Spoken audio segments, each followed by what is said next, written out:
جی اردو میں تعزیت کہتے ہیں، تو تعزیاتی خط یعنی کہ غم کے موقع پر افسوس ظاہر کرنے کے لیے یہ خط لکھا جاتا ہے، apologizing for something۔ اور آخری نقطہ ہے کہ معافی نامہ، معافی تلافی کے لیے بھی آپ نجی خط لکھتے ہو۔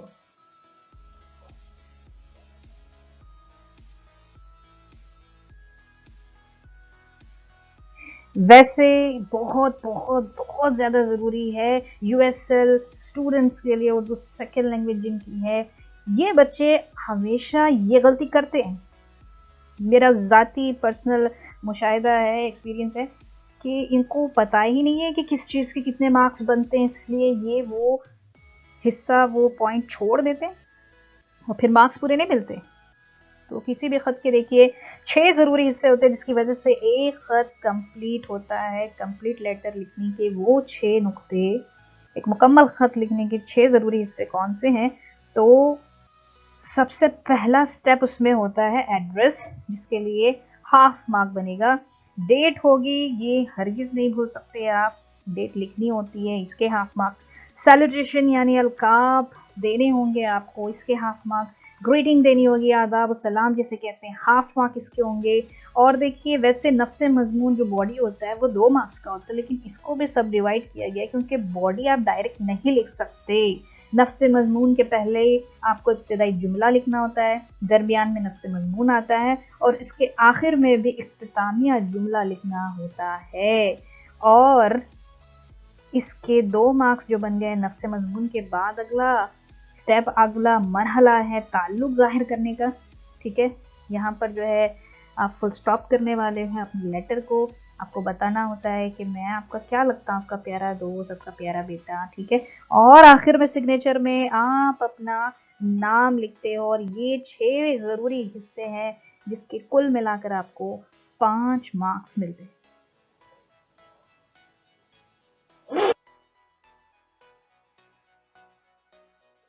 تو سوال اٹھتا ہے، how can you start your letter?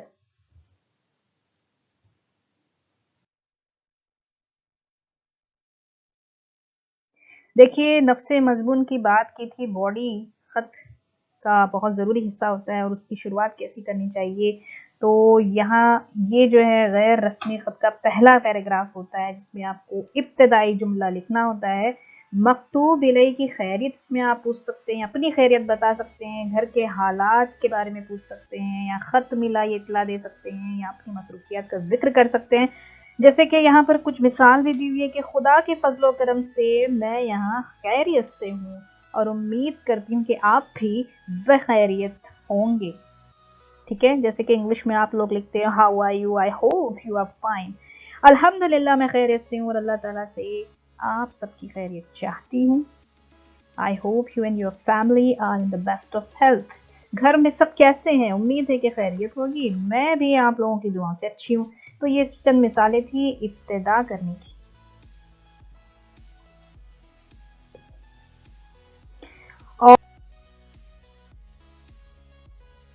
اور اس کا ایک نمونہ ہے، حال احوال بتا رہے ہیں اپنے بارے میں ابو جان کو، تو وہ کس طرح کا لیٹر ہوگا؟ دیکھیے سب سے پہلا سٹیپ ہے پتہ، اور جو بھی طلبہ لکھ رہے ہیں، جی ہاں طلبہ جو بھی نجی خط لکھنے جا رہے ہیں، تو یہاں پر آپ کو سینڈر کو اپنا پتہ لکھنا ہوتا ہے۔ تو ظاہر سے بات ہے ہمیں نجی خط لکھنا ہے، اس وقت ہم ایگزامینیشن ہال میں ہوں گے، تو ہمیں ایڈریس بھی وہی کا لکھنا ہے کہ کمرہ امتحان۔ جی ہاں یہ ایڈریس آپ کو پکا پکا پکا کر لینا چاہیے، کیونکہ اکثر امتحان میں ہی خط لکھے جاتے ہیں۔ تو یہ ٹرک ہے آپ لوگوں کے لیے، پتہ لکھنے کے لیے کوئی ٹینشن نہ لیں، بلکہ آپ پتے میں کمرہ امتحان لکھیں گے، اور جو بھی آپ کا شہر ہے وہ آپ لکھ سکتے ہیں۔ میں نے تو یہ رینڈملی لکھا ہے جگت پورا نئی دہلی، میں تو جانتی بھی نہیں کہ جگت پورا نئی دہلی میں ہے یا نہیں۔ تو 15 فروری 2021 تاریخ لکھی ہوئی۔ دیکھیے تاریخ کا ایک طریقہ یہ ہے کہ اردو میں ایٹ لیسٹ آپ کو منتھ یعنی کہ مہینہ ضرور لکھنا چاہیے۔ 15 فروری 2021 میں نے یہاں لکھا ہے، تو اتنی چیز کا کل ملا کر 1 مارک آپ کا پکا پکا۔ ٹھیک ہے. اگلا مرحلہ ہے، اگلا سٹیپ، میرے پیارے ابو جان. یہ سیلیبریشن والا ہے، القاب دے رہے ہیں، کیسے مخاطب ہوں گے ابو سے، میرے پیارے ابو جان. ٹھیک ہے. اور بعد میں آداب و سلام کی باری آتی ہے. گریٹنگ السلام علیکم کہہ سکتے ہیں، آداب کہہ سکتے، تسلیم کہہ سکتے. ٹھیک ہے. تو یہ دو چیز کو ملا کے 1 مارک بن گیا. ٹھیک ہے. اب نفس مضمون کی باری آئی، اور نفس مضمون لکھنے کا طریقہ ہوتا ہے سب سے پہلے ابتدائی جملہ. تو وہ کیا ہے، میں الحمدللہ یہاں خیریت سے ہوں اور آپ سب کی خیریت کی اللہ سے دعا کرتا ہوں. ٹھیک ہے. اب دیکھیے اپنا حال احوال، یعنی کہ مین باڈی پر آ گئے ہم، جو کہ یہاں سے کہ آپ سب کی بہت یاد آتی ہے، امی کے پکوان یاد آتے ہیں. آج کل امتحان کی تیاری میں مصروف ہوں، میرے لیے دعا کیجیے کہ میں اس امتحان میں اچھے نمبرات حاصل کروں. اس بار عید کی چھٹی ساتھ منائیں گے اور خوب مزے کریں گے، پر آپ اپنی صحت کا خاص خیال رکھنا. امی اور سب گھر والوں کو میرا سلام اور دعا دینا، اور اپنی دعاؤں میں یاد رکھنا. آپ کا پیارا بیٹا. دیکھیے یہ جو لائن ہے یہ اختتامیہ جملہ ہے. ٹھیک ہے. جو پہلی لائن تھی وہ ابتدائی جملہ تھا. یہ نفس مضمون یعنی باڈی آ گئی. باڈی ہمیشہ ان دونوں کے بیچ آتی، ابتدائی جملہ باڈی، اور پھر اختتامیہ جملہ کہ میں خیریت سے ہوں، دعا میں یاد رکھنا، سلامت دعا دینا. ٹھیک ہے.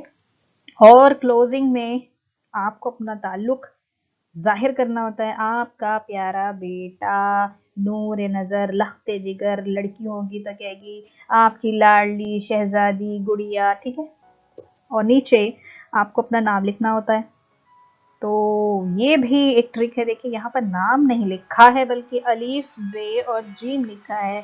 تو یہ ٹرک ہے. اگر آپ اپنا نام چھپانا چاہتے ہیں، جیسے آپ انگلش کے پڑھنے میں لکھتے XYZ یا ABC، تو یہی چیز اردو میں الف بے اور جیم لکھی جاتی ہے نا کمال. تو آپ کا نام بھی نہیں ظاہر ہوتا، پوشیدہ رہتا ہے، اور یہ اس طرح سے آپ کا ایک خط مکمل ہو گیا. تو اکثر اسٹوڈنٹ یہ غلطی کرتے ہیں، وہ کبھی تاریخ نہیں لکھتے، یا پھر القاب میں کہیں یا آداب و سلام میں کہیں چھوڑ پکڑ کر دیتے ہیں، یا پھر سیدھے سیدھے نفس مضمون لکھ دیتے ہیں. اس میں نہ ابتدائی جملہ ہوتا ہے نہ اختتام جملہ، کہ خط کہاں شروع اور کہاں ختم ہو رہا ہے. تو بالکل لحاظ نہیں رکھتے ان چیزوں کا، اور بالکل طریقے پہ نہیں ہوتا، وہ غیر مکمل خط ہوتا ہے، اس لیے مارکس آپ کے کٹ جاتے ہیں.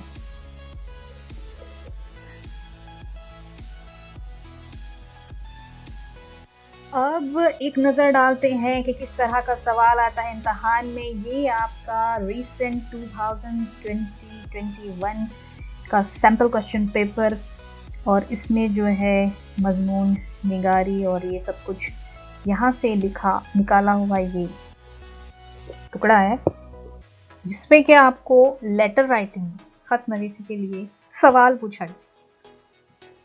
ایک تو اس میں ہے فارمل لیٹر، یعنی درخواست لکھنی ہے اپنے دوست کی شادی میں شرکت کے لیے، پرنسپل کے نام، درخواست اور اس کے 5 مارکس. اور پھر آپ کو آپشن بھی دیا ہوا ہے کہ بہن کی شادی میں شرکت کے لیے دوست کو خط لکھ کر دعوت دیجیے. یہ انفارمل لیٹر کے لیے.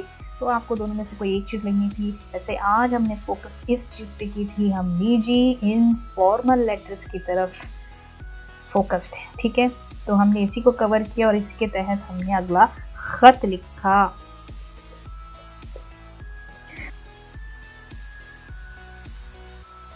اور یہاں دیکھیے کہ یہاں جو ہے ہم دوست کو بہن کی شادی میں شرکت کے لیے دعوت دے رہے ہیں.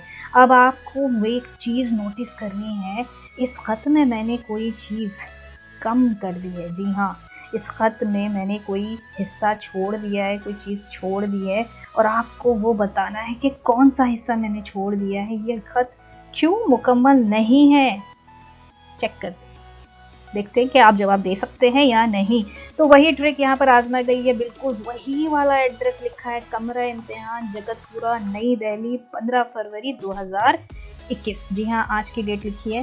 اور القاب اگلا سٹیپ، میرے پیارے دوست، اور پھر گریٹنگز آ گئی ہے السلام علیکم. یہ میرے پورے 2 مارکس پکے ہو گئے. اب دیکھیے کہاں سے میں بات شروع کر رہی ہوں. آپ کو بتاتے ہوئے مجھے بے حد خوشی ہو رہی ہے کہ میری بہن کی شادی 20 فروری 2021 کو ہونی طے پائی ہے. عقد یعنی کہ جو